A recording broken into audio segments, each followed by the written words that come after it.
Béatrice de Rothschild, grande amatrice d'art qui vivait à la Belle Époque, a fait construire à Saint-Jean-Cap-Ferrat une merveille d'architecture, la Villa Efroussi.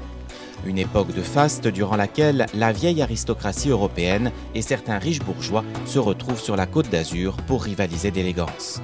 On pourrait même dire d'audace, puisqu'ils construisaient d'imposantes villas ou des palais, à l'exemple de Béatrice de Rothschild. Véritable amoureuse du pays tout proche, l'Italie, Madame Efroussi, du nom de son mari, un célèbre banquier, a voulu que sa villa ressemble à un palais de la Renaissance italienne.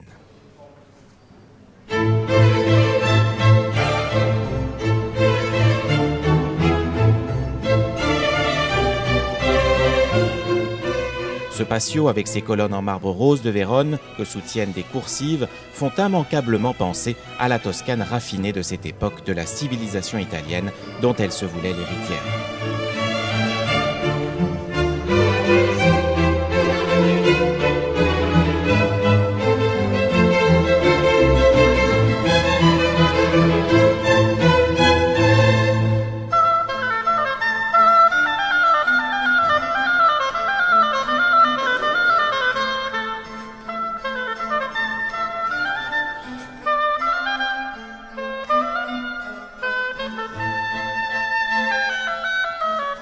Mais son goût très fin se remarque en particulier dans le grand salon Louis XVI qui jouxte le patio.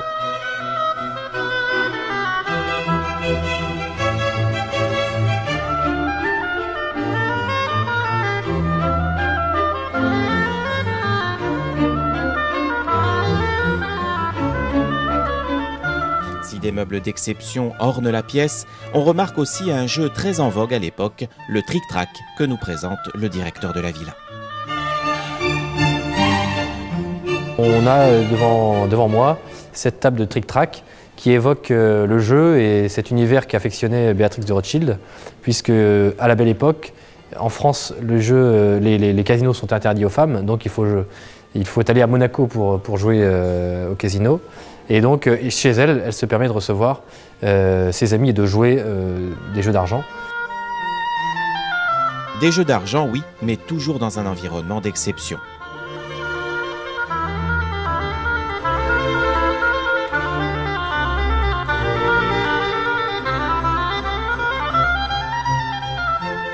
Dans le prolongement du grand salon, une rotonde orientée à l'est donne directement sur la baie de Beaulieu-sur-Mer. Tout l'art de recevoir du 19e siècle est résumé ici. Béatrice de Rothschild avait beaucoup d'amis sur la Côte d'Azur, depuis Cannes jusqu'à Monaco. Elle recevait la tsarine, Madame de Gramont, tout ce mélange de vieilles familles aristocratiques. Et de bourgeois qui s'étaient enrichis grâce à la finance, comme le père de Béatrice, le baron Alphonse de Rothschild.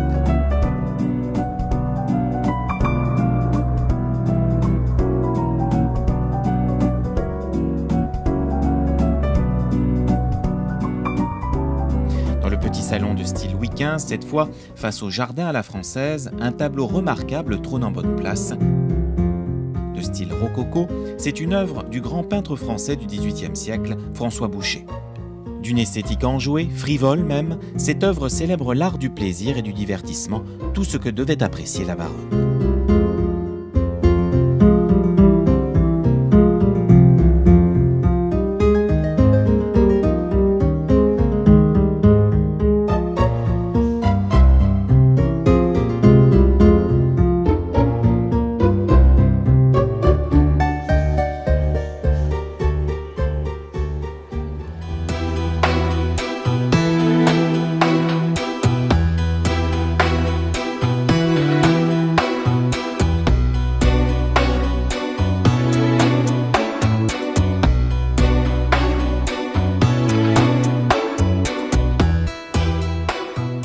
Nous arrivons à présent dans une pièce maîtresse de la villa, puisqu'il s'agit de la chambre à coucher de Madame de Rothschild.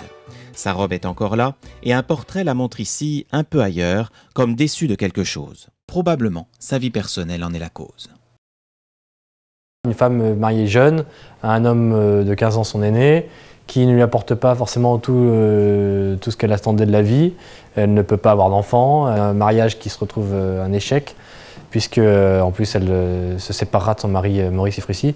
Donc Voilà, une femme toujours en quête d'absolu, à travers une quête qui s'exprime à travers la collection d'œuvres d'art, à travers une sorte de toujours plus.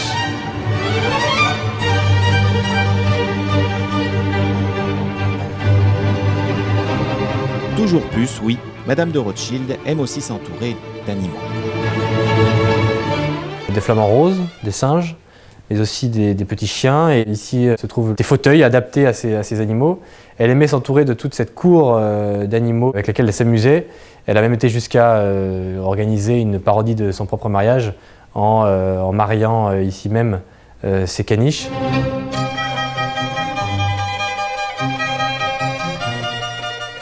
Une excentricité qui n'enlevait rien au goût raffiné de la baronne, témoin ce salon exceptionnel dédié aux porcelaines de Sèvres et de Vincennes.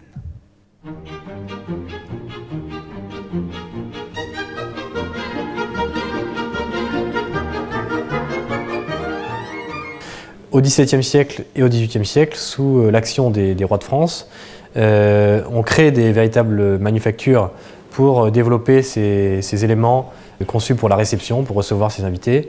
Et la France ne pouvait pas passer à côté de ce savoir-faire qui s'est exporté ensuite à travers l'Europe, qu'on a collectionné.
Ici, dans une chambre d'amis, des panneaux en bois peint proviennent du luxueux hôtel Crillon à Paris.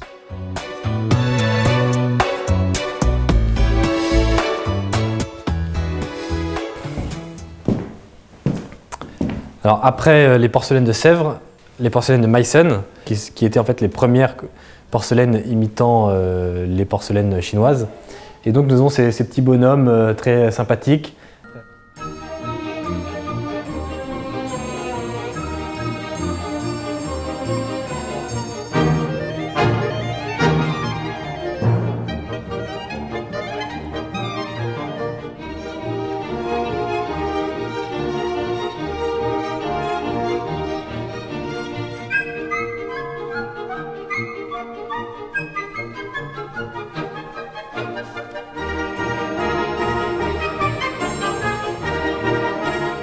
Tout aussi sympathique, mais peut-être plus élégant encore, une broderie qui se trouve dans le salon des tapisseries cette fois.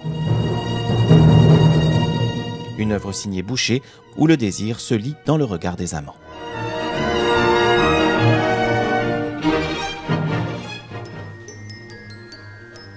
Des singes en peinture et en porcelaine réunis dans une même pièce, et nous voilà transportés dans le salon des singes, un lieu prisé par la baronne pour son côté humoristique. Vous avez ces petits singes charmants avec le violon, l'autre bat la mesure, d'autres s'amusent en haut. La baronne de Rothschild s'inscrit dans cette tradition qui consiste à se moquer des travers humains en prêtant à l'homme des figures animales.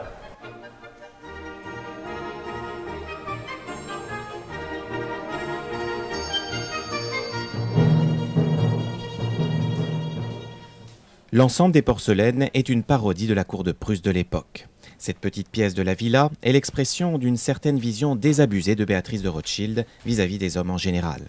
Pourtant, c'est peut-être plus encore une critique de la société dirigeante que la baronne aimait à travers son choix. un peu comme a pu le faire La Fontaine en écrivant ses fameuses fables.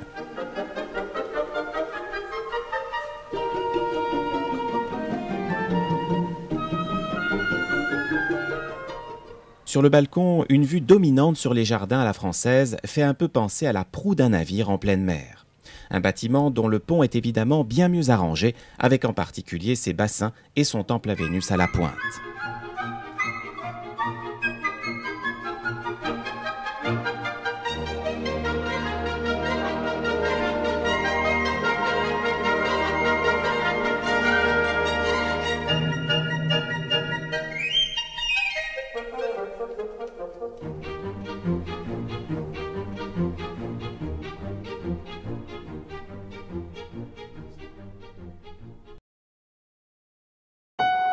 Ces 7 hectares de jardin paradisiaque et déclinés sur plusieurs thèmes mériteraient à eux seuls tout un reportage. C'est pourquoi je vous propose sans plus tarder de découvrir l'une des dernières pièces de cette villa spectaculaire, le salon Fragonard.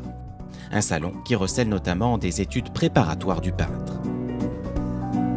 Cette première étude qui nous montre une courtisane avec sa suivante, sa domestique, à la poitrine légèrement dévêtue, et cette jeune femme qui rentre ou sort du lit. Mais bon, on a cette atmosphère de la vie quotidienne que Fragonard aimait bien représenter, avec les objets fidèlement représentés, et puis cette ambiance qu'on aime au XVIIIe siècle, un petit peu coquine. Ce tableau montre une courtisane, pour le coup, riche, une courtisane de la cour, avec ses servantes qui la préparent, qui la baignent. Elle est dans une situation lascive et un petit peu princière, où elle attend presque son amant qui viendrait l'accueillir, accueillir le fruit mûr. Et enfin, cette étude préparatoire de Fragonard, toujours, qui nous montre, qui nous met en scène une femme fidèle qui attend son mari infidèle et qui s'adresse à son chien d'une oreille attentive, écoute ses plaintes, écoute sa complainte. S'il m'était aussi fidèle, ainsi se nomme cette étude préparatoire de Fragonard très, très charmante.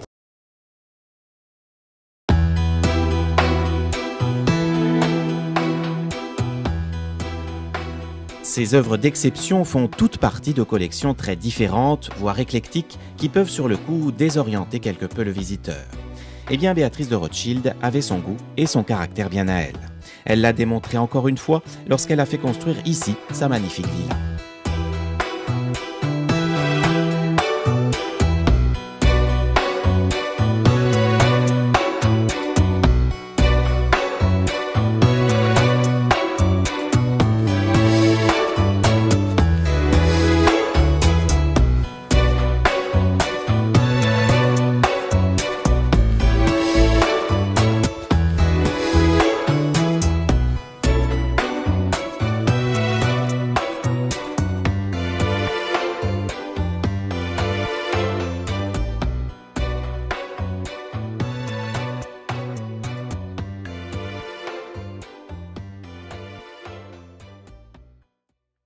Elle voulait juxtaposer un certain nombre de styles architecturaux très variés et elle considérait que les architectes devaient obéir exactement à ses souhaits les plus fantasques.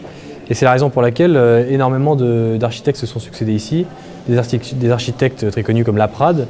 Et puis elle a fini par se satisfaire d'un certain Messias qui était l'architecte local, moins réputé, parce qu'elle traitait les architectes un peu comme des petits garçons et elle était assise telle Marie-Antoinette sur son trône et elle le recevait comme des petits garçons, ce qu'ils n'appréciaient pas tellement pour l'architecte du Petit Palais, c'était quand même un petit peu exagéré.